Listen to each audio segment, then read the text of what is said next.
hello. Welcome to another show of Raising the Standard, brought to you by the Paducah Human Rights Commission. I am Commissioner Shalon Jeter, and I have some interesting guests on our show. They have actually been here before. Before I introduce the guests, I have the co-host, the chairman of the board, which is Dr. Bernice Belt, and I'm so glad you could join us today. Thank you, Commissioner Jeter, and I'm glad to be back. I'm especially glad to be back with these ladies. Thank you. Yes. We have today with us Victory Through Grace Ministries. We have Carol Smith, we have Kelly Russell, and Macy Smith with us today. And welcome, ladies. Thank you. So glad to have you all. Thank you for having us back. Before we get started, I'm just going to let Dr. Bell just kind of jump in with the conversation. You guys have been here before with human trafficking ministry type. So Yes, thank you. Thank you. Well, first of all, thank you so much again, and we really appreciate you. Very early on, both of you touched our hearts with your mission and your purpose, your goals, and we couldn't wait to get you back for an update. What we might ask you first, just for persons who will see you for the first time, would you share your mission and then bring us up to date on how you're fulfilling your mission since the first time you were with us? Okay. Victory Through Grace Ministries is a free of charge Christian counseling residential home for young women who are survivors of human trafficking, sexual exploitation, and sexual abuse. These young women will come with a variety of life-controlling issues. And when they do come, our purpose is to give them a place to come for restoration and wholeness, and so that they can become productive citizens and get that new identity in themselves. So it is a house for them to come and live. Oh, and you said house. I like that. You said house instead of a place. You know, I tell people, and I hate to sound like a broken record, but there's a difference between a place and a home. Yes. And when you create that atmosphere, then you change the atmosphere within the lives of people. Right. When you became part of things, tell us again, bring us back, bring us up to snuff. How in the world did you actually begin this vision, how the two of you got together, and then how you began to mold it into shape? Okay. Kelly, you want to talk about how it started? Well, basically, this is just something that, God laid on my heart a long time ago, because I am a survivor of sexual abuse, and, I went through physical and mental abuse as well. And, also, why going through this, God laid on my heart that one day I'd be able to help others. And so while as years went on and stuff, and, it took a lot of counseling for me, just because, you have complex trauma, and a lot of statistics say that when you have complex trauma, that usually your mind stops right where you're, as a child, wherever that trauma happens, and then so like when you become an adult, you still have a childlike mind, and and for me, even though several times I tried to get help, and when I did try to get help, like first time was with the pastor, and he didn't believe me, and then the second time I went to a friend that they said that they couldn't get by because they knew the family, and so each time I reached out for help, then I started acting out more. And like I said, I had more problems, that kept going on. And when I got in high school, I reached out again. And again, at that time, they were talking about me staying in the home. So that really scared me, because I knew I was going to be in all kinds of trouble. So, I even went and tried to hang myself. And, I was so scared to face, my dad. And so, even through that, other times I had reached out, for help, and still again was being, rejected, and again keep acting out. And then when I got into my adulthood, it was kind of like your past is almost like it defines you. Right. And so as I struggled through the years and stuff, it took. First off, I got married, and then I knew when I got married that I wanted my marriage to to last. Right. And so I had went into a counseling place out of California that was a Christian counseling. It was only like 30 days. It wasn't long term, and it was quick, and but there's no way that you can get through someone who's been through complex trauma over a month and gain their trust. They say that it takes approximately 4 to 6 months to even start breaking down the walls. Indeed. Yeah, so that's one of the things that we have in place for our program, that it's going to be, like 9 months to a year. And then if they need it, stay longer. Everybody's individually based. Right. And so also that, while going through the different type of counseling and,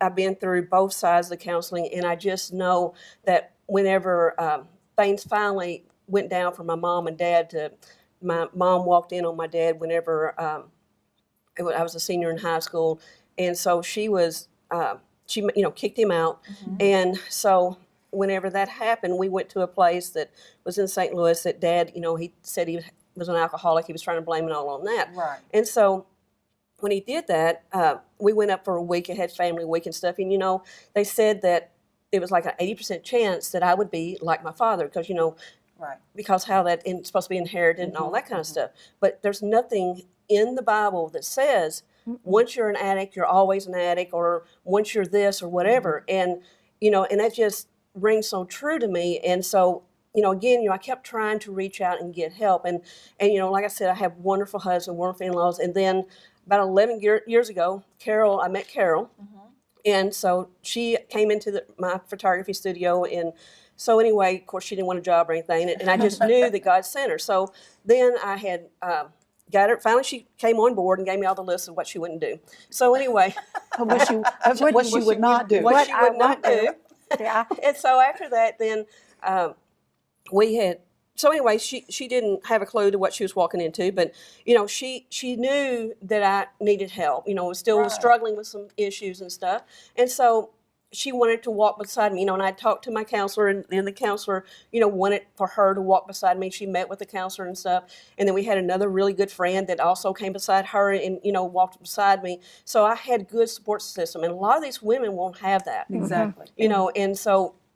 Go I ahead. was going to ask. You said abuse, complex abuse. Now, what are we talking? Are we talking about beatings, sexual abuse? Mental, Yeah, physical. it's mental, the physical, and the sexual. And then another part, that came along with my equation was that the fact that people didn't want to help. And then after one of the incidents, then when the guidance counselors were involved, Right. they had, when they contacted, then my mom and dad, found out that, other people knew. Right. So right. they had to go back and tell everybody that I was making it up. And we didn't know until after everything blew up finally that, first my mom, the very first time I told her was like when I was like in 8th grade. And so we did leave home. And then we came back, and my dad convinced her that nothing really happened. And so, basically what happened was that what they did was they destroyed who I was, my Right. character. So again, acting out on that as well. So it's just, I've done just about everything almost. And, and it's just, I understand where these women are coming from, and I know what it takes to be able to get your head, back together. And I don't want to see women who have been through this type of trauma or abuse to not be able to. This is like fast forward. When you go into a program, you got something that if you really go in and apply, and if you're willing to, that you want the help, then you're going to you take out a year of your life versus 20 years of struggling and trying, and all the mistakes and the people you lose over it and stuff. So that's just why it's so important that, people understand how a place like this can help, actually help them. Exactly. I'm seeing several different layers of things in speaking and listening to both of you. You have women who are drawn to destructive behavior and destructive people who will take advantage of them because they're lost. They have no identity, and so they're looking for identity in something or someone, even if it's negative or destructive. That's right. Then I see the other layer, and that is people who are simply ignorant to something and ignorant to the way the world is. And they're easily manipulated, easily taken advantage of it from a mental, emotional standpoint. And so they're kind of drawn in to some things, generally, I think, with false promises and visions of grandeur, and those types of things that everybody wants, but they don't know how to do it and get it for themselves in a productive, effective sort of way. Well, let's go from this direction as well. Young girls who are drawn into or kidnapped into trafficking. Let's talk about that a little bit. What are some of the things you have found in your research, in your travels, and in some of the things that you know for a fact that you have to address Right. through your ministry? Well, we know the average age of a young girl is around 12 to 13 years old when they are at the height of being abducted or taken into the industry. And like you said, it's the lack of love. The unconditional love they're not finding is a key component because they become vulnerable. They become preyed upon.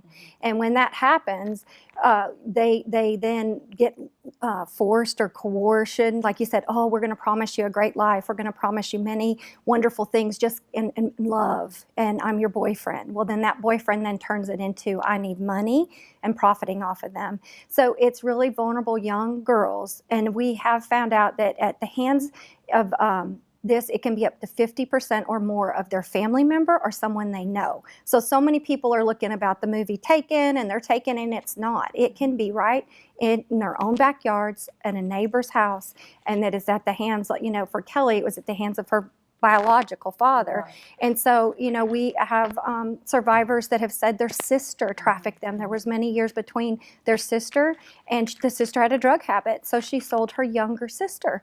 Those types of things don't have to happen in big cities. They happen in our own backyards. Absolutely. And Go ahead. I was going to say too, and Kelly, thank you so much for sharing that, what happened to you, because I'm sure a lot of people need to hear that this is real. Right. And you took that negative and you're turning it into something positive.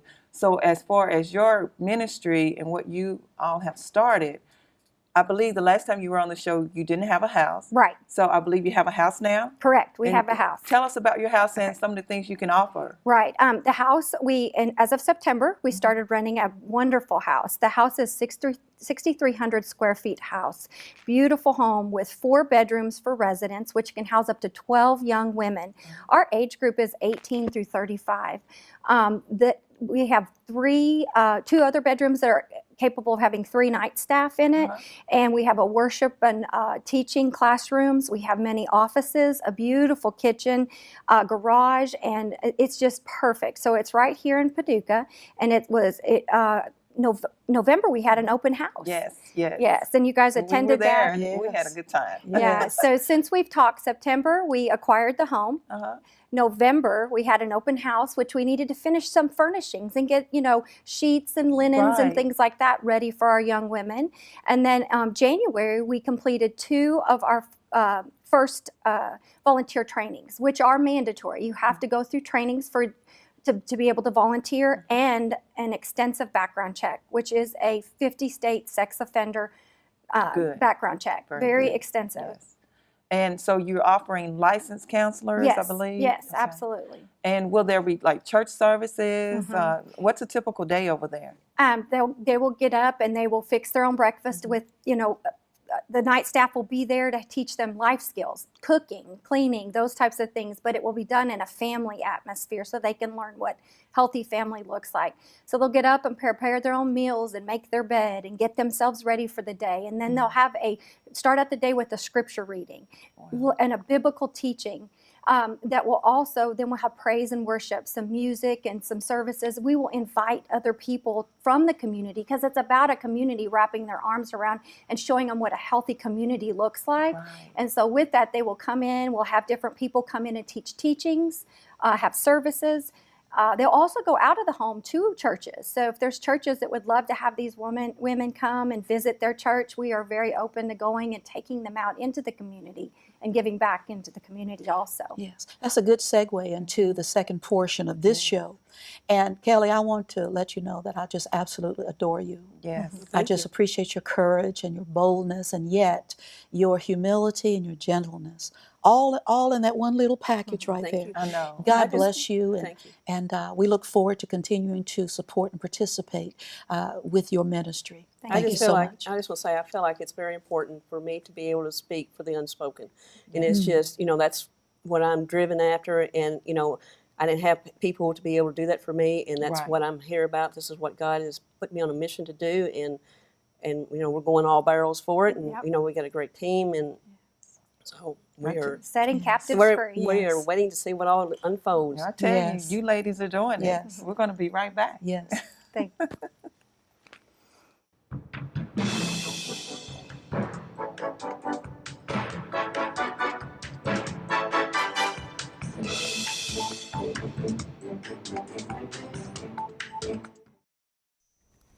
Hi, and welcome back to Raising the Standard. I am Commissioner Shalon Jeter. This show is brought to you by the Paducah Human Rights Board.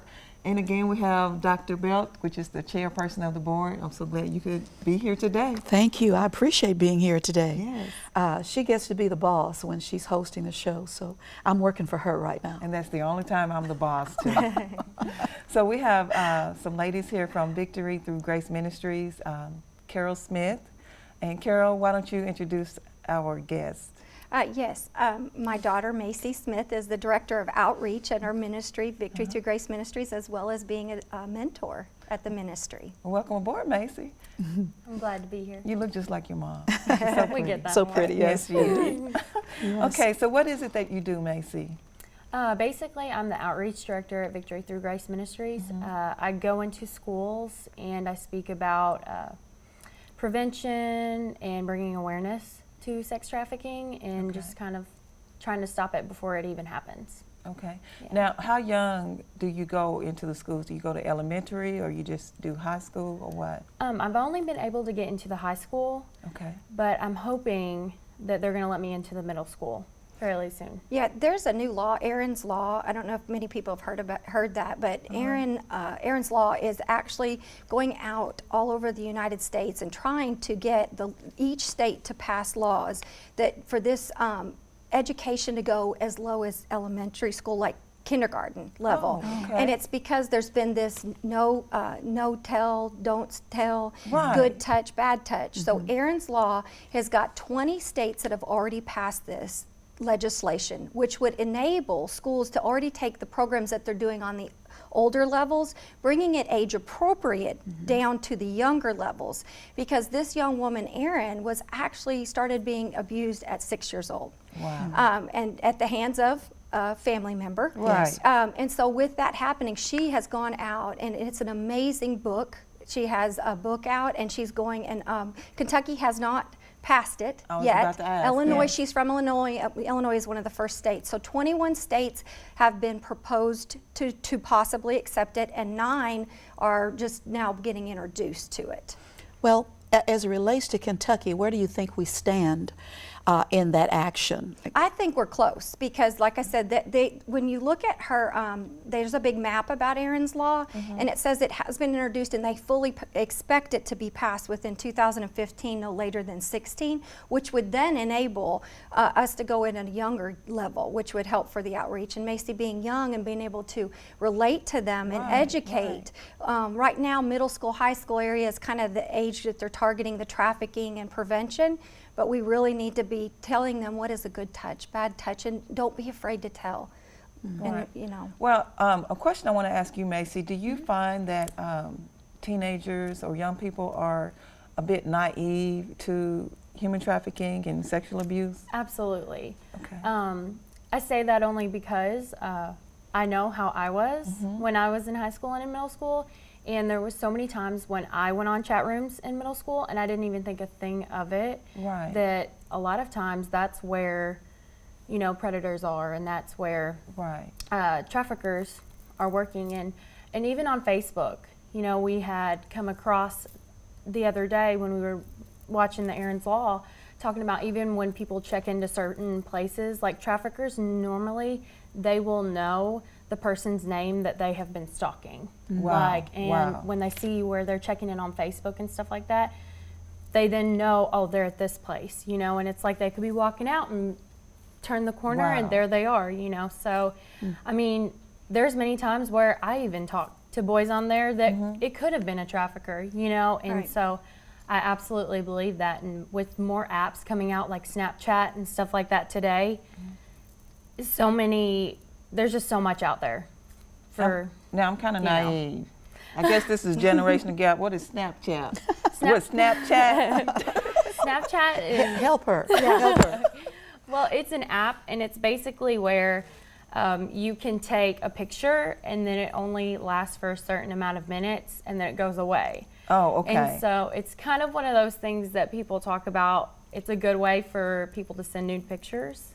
Because then they only last for a few minutes and they can't save them. But with screenshot, you can screenshot that picture, you know, in the amount of times on, you know, Snapchat. So, And frankly, the pictures that are floating around in outer space, World Wide Web, are not the snap shots. no. They are the permanent ones. Absolutely. And of course, once you press send, it's out there forever. That's Right, exactly right. right. So let's talk about the violence, the unspoken violence that takes place with social media. Yeah. That it alone has resulted in young people taking their lives. Talk about that for a moment, Macy. So many times, just like this is where one of the reasons I love going into the schools and talking to people about, because I love for girls and for guys also to know their worth, and for the boys to know how to treat the girls, you know, how to treat them like women and with respect, Right. because I feel like society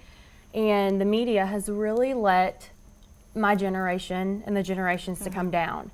Yes. And so I really feel strongly when I go in there to just kind of like build that hope back up in them that there is going to be, like, you have an amazing life ahead of you, and there's going to be a man that respects you, there's going to be women that respect you, and just starting in the schools to build them up will help them so they don't get in these situations to where they feel vulnerable.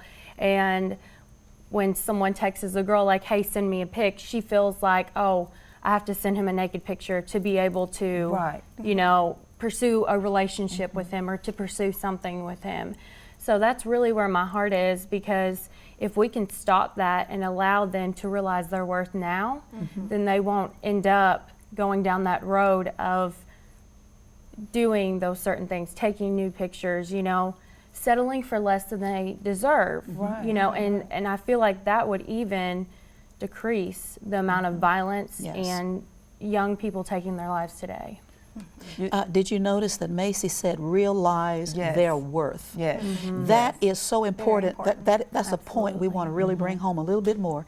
We must realize our worth. And when we do, we don't settle for crumbs off the table. That's right. and we're not, when we realize our worth, Right. we are not easily flattered. Right. And there's a lot of that goes on social media. Social media is saturated Right. Yeah. with unauthentic flattery. Right. Yeah. And Yes. people who are hungry for attention Right, and who lack exactly. wisdom, they eat that flattery up. And even women our age. Right, and setting the standard higher so that Yes. they understand if we can get in the younger, like she said, for prevention, to keep them not looking and seeking always that attention, and that's your self-worth. And even though you come from a wonderful Christian loving home, there's things inside of us that our DNA is made up that Exactly. some women need more than Yes. even their family, and they can love them, that they seek attention of other men, which then hence puts them in the vulnerable seat Yes. once Right, again. right. And you know, for Victory Through Grace Ministries, we are so wanting to help prevent. Okay, prevention, outreach, education. If people want to hear us, we will come and speak and educate. If there is an organization out there, we can book Macy, we talk to civic groups. We want our town, our Paducah, to be safe so that we're not the vulnerable ones and that we're telling the worth and the identity of our young people. And so then that also helps us with, we could close the house, not need a house for you know, the Right. restoration for Right, these young right, women right. if we could prevent it, you know. And our whole heart is having a great board of people who are mission-minded. We have a wonderful board with 5 members. Also, you know, people that are skilled, you know, attorneys, HR people, people who have passion for this same mission, same mission-minded people. And we also have a 501c3 that's tax deductible. And we went to Thailand and we were able to bring back some of the merchandise with the women that worked on the streets there. Yeah. We sell jewelry, we sell our shirts. I know. We Dr. Bell? She doesn't have her She son. has one though. I have one. You have one. I bought my first one at the first opening. Yes, she did. And right. there's so much that we can do beyond just even the United States. So when people buy our jewelry, it helps keep the young women off the streets in Bangkok from selling themselves also. So we have a heart for the U.S. and international women from everywhere. And anything that someone buy from your organization, it is tax deductible, correct? Yes, ma'am. Now, how can they get a hold of your items? Because they have some nice things. Yes, indeed. Scarves, jewelry, pillow. I have a pillowcase. Right. So we're how going to have an Etsy shop, and we'll have so you can go on Etsy, and it's the Treasure Gypsies, and it's a Treasure Gypsy shop, and you can actually buy the stuff online, or you can actually call us and meet us out at the house. We have it on display also. So we have a way of getting a hold of it here locally. All right, sounds good. Now, that 3-point you were talking about a moment ago is the foundation of Victory Through Grace Ministries. Could you repeat those again? We've shared so much Right. today, but if you had to give 3 points, 2, 3, 4 points, as we get ready to sign off, Right. what would they be for America, for the Right. world? As far as that our whole mission is that people's past do not define them. Right. Okay, they do not define who they are, and that when they come into the Victory House or our program or anything that we're going to be teaching out, it's about who is your identity in Christ and what has Christ called you to do, and who has He made you to be. And so for us, that true value of the person that God designed, not what the enemy has put in place, and having a place of restoration, healing their mind, body, and soul, so that they can become one again with the person that they need to be, becoming productive citizen, breaking generational patterns, and becoming the actual person God intended them to be, starting from education all the way into restoration. From education to restoration. You heard it from Carol, you heard it from Macy, you heard it from Kelly. Yes. Victory Through Grace Ministries. We appreciate you. And young lady, you just keep on. Remember what I told you guys. You are evangelists, you're ministers. You have a ministry, but you're ministers. And don't be afraid to step out there and be bold. And I want y'all to know they are bold right now. Amen. Yes, And yes. if anybody wants to support us financially, we have, I think they'll be showing our website, our email. There's ways to donate or get on board and volunteer, and we are always looking for mission-minded people. Yes. Commissioner Jeter, it's time to go. I know. I have enjoyed you ladies. Again, I think we're going to have them on another time. Absolutely. We're going to have you guys Progress. on back again. Yes. Monitor that progress, right? Yes, yes. So you're making an impact on Paducah, and that's what we're about. And as far as our board, that's what we're about. We're about making an impact on Paducah. Thanks again for tuning in to Raising the Standard, brought to you by the Paducah Human Rights Commission. If you feel like you've been discriminated against, just please don't hesitate to call our office at 270-444-8643, I believe is the number. Yes, 8643. Yes. So thanks again. We're going to continue to talk. This is good. Thank you. Thank you.